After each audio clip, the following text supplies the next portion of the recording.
4-5 వస్తాయండి 100 గ్రామ్స్ అంటే 10 మందికి 1 కిలో 4-5 వస్తాయి. ఇంతయి కాదు ఎంతయి ఉందే 4-5 వస్తాయి. మరి ఎందుకు పెట్టడం లేదు? 1400 డబ్బులు సరిపోవాలి చెప్పండి, ఆలోచించండి. మిడ్ డే మీల్స్ లేదు. గురుకుల పాఠశాలలో అంబేద్కర్ గురుకులము, మహాత్మా జ్యోతిబా ఫులే, ట్రైబల్ గురుకులాలలో ఇచ్చేది 1400. వాళ్ళు మధ్యాహ్నం అన్నం పెడతారు. అర్థమైందా? మనం మధ్యాహ్నం అన్నం పెట్టడం లేదు అంటే మీరు సంపాదించుకోవడానికే ఉండేది ఆస్తులు.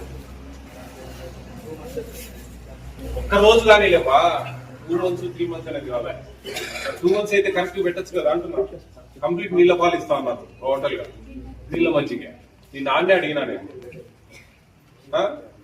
ఎట్లా స్వామి ఎత్తుకోపోతావు పైకి ఏమన్నా డబ్బులు చెప్పు, నేను వస్తా. నాకు బాగుంది, నాకు పైకి పోయి ఛాన్స్ మనం ఎత్తకపోయేది మంచి. గుర్తుపెట్టుకో, డబ్బులు ఆస్తులు ఇది ఎత్తకపో. పిల్లలు ఈ నుంచి రేపు బాగా తిని బాగా చదువుకునే వీడా అని ఒక మంచి పేరు ఎత్తకపోతాం. ఆలోచించుకోపా, మీరు ఎంత కష్టపడి నువ్వు కష్టపడి పైకి వచ్చింటావు. అదే మరి చూడు, నువ్వు ఆస్తులు అనుభవించినావు కదా ఆ రోజు. ఈ రోజు మరి పిల్లలు బాగా చూసుకోవాల్సిన బాధ్యత. ఒక ఆస్తులు బ్రహ్మాండంగా పెడతారు, ఒక ఆస్తు అసలు పెట్టరు. ఎందుకు పెట్టరండి? ఏం చెప్పాలా? ఏపీసీడబ్ల్యూ గారు ఏమండి, ఏం మీ విజిటింగ్స్? పిల్లలతో ఏం మాట్లాడుతా ఉన్నారు మీరు వచ్చి పర్సనల్ గా?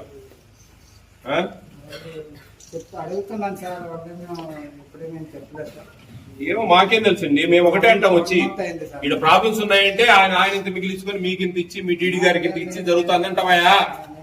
లేదండి ఎప్పుడు ఎట్లా చెప్పండి? చూడు అది చదువు ఎట్లుందో, ఎంత దారుణము. ఎట్లా చెప్పండి? ఇన్ని వీడియోలు పెడతా ఉన్నాం, ఇంత తిరుగుతా ఉన్నాం, ఇంత యాక్షన్ తీసుకుంటా ఉన్నాం. ఉద్యోగాలు పోతాయి స్వామి. ఒక లెటర్ పెట్టానంటే నీది రేపు నీ పిల్లం పిల్లలు నన్ను తిట్టుకుంటారు. ఇట్లా కొంచెం అర్థం చేసుకోండి. మీరు మీకు దండం పెడతా. పిల్లలు చెడ్డ మాటలు మాట్లాడుతున్నారు, పిల్లలను వంట వాళ్ళు తిడుతున్నారు. పిల్లలు అతి పిల్లలు అదే, నేను కూడా అదే వయసు నుంచి వచ్చా, అతిగానే ఉంటాం. కొంచెం కంట్రోల్ పెట్టుకోవాలి.